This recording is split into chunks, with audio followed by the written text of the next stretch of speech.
Welcome to Nakkshathra Academy. Previous video A minor chord எப்படி apply பண்ணனும் அப்படிங்கறத பார்த்தோம். இந்த வீடியோல B minor chord எப்படி அப்ளை பண்றது அப்படிங்கறத நம்ம பார்க்கலாம். B minor உடைய chord note என்ன அப்படினா B, D, F sharp இந்த மூணு நோட்டையும் simultaneously அப்ளை பண்ணா that is B minor chord. அந்த chord note நம்ம கிட்டார்ல எந்த பொசிஷன்ல இருக்கு அதை நம்ம எப்படி அப்ளை பண்றது அப்படிங்கறத பார்க்கலாம்.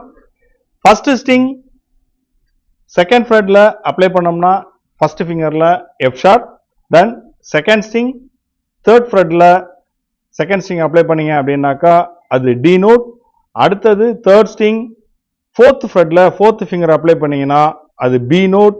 then fourth string same fourth fret la apply பண்ணீங்கனா F sharp. அவ்வளவுதான். இந்த நாலு ஸ்ட்ரிங்கையும் நீங்க simultaneously apply பண்ணீங்க அப்படினா B minor chord. simple. இந்த கார்டை ஸ்டம்மிங் பேட்டர்னில் நாங்கள் நிறைய ஸ்டைல்ஸ் போட்டுட்டு இருக்கோம். அந்த ஸ்டைலில் உங்களுக்கு எந்த ஸ்டைல் பிடிக்குதோ அந்த ஸ்டைலை எடுத்து நீங்கள் இந்த பி மைனர் கார்டை ப்ராக்டிஸ் பண்ணுங்கள். நெக்ஸ்ட் வீடியோவில் உங்களை சந்திக்கிறேன். until that stay tuned. It's Atmaram. See you. Bye bye.